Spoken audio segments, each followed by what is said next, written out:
যদি তোমার জন্ম নভেম্বর মাসে হয় তাহলে সাবধান, তুমি আলাদা, এমন আলাদা যে মানুষ তোমাকে বুঝতে পারে না, শুধু অনুভব করে।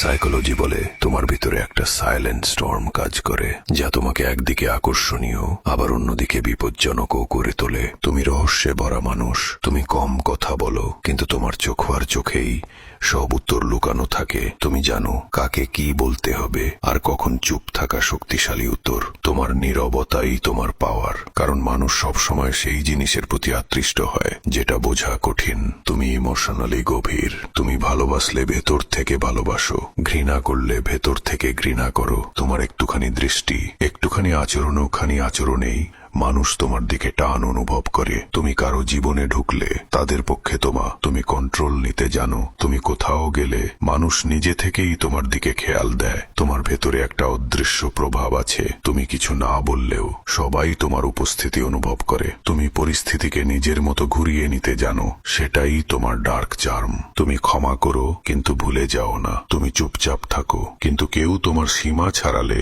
তুমি সেটা লিখে রাখো মননে। তুমি প্রতিশোধ রাগ দিয়ে না, ক্যালকুলেশন দিয়ে নাও। তুমি বদলা নাও নিঃশব্দে, আর সেই নীরব প্রতিশোধই সবচেয়ে ভয়ঙ্কর অস্ত্র। তুমি থামতে জানো না, তুমি যখন কিছু করার সিদ্ধান্ত নাও তখন পৃথিবীও তোমাকে থামাতে পারে না। তুমি লক্ষ্য স্থির করো, তারপর বাকি সবকিছু অদৃশ্য হয়ে যায় তোমার চোখে। এই লেজার ফোকাসই তোমাকে অন্যদের থেকে আলাদা করে তোলে। তুমি বর্ন উইনার।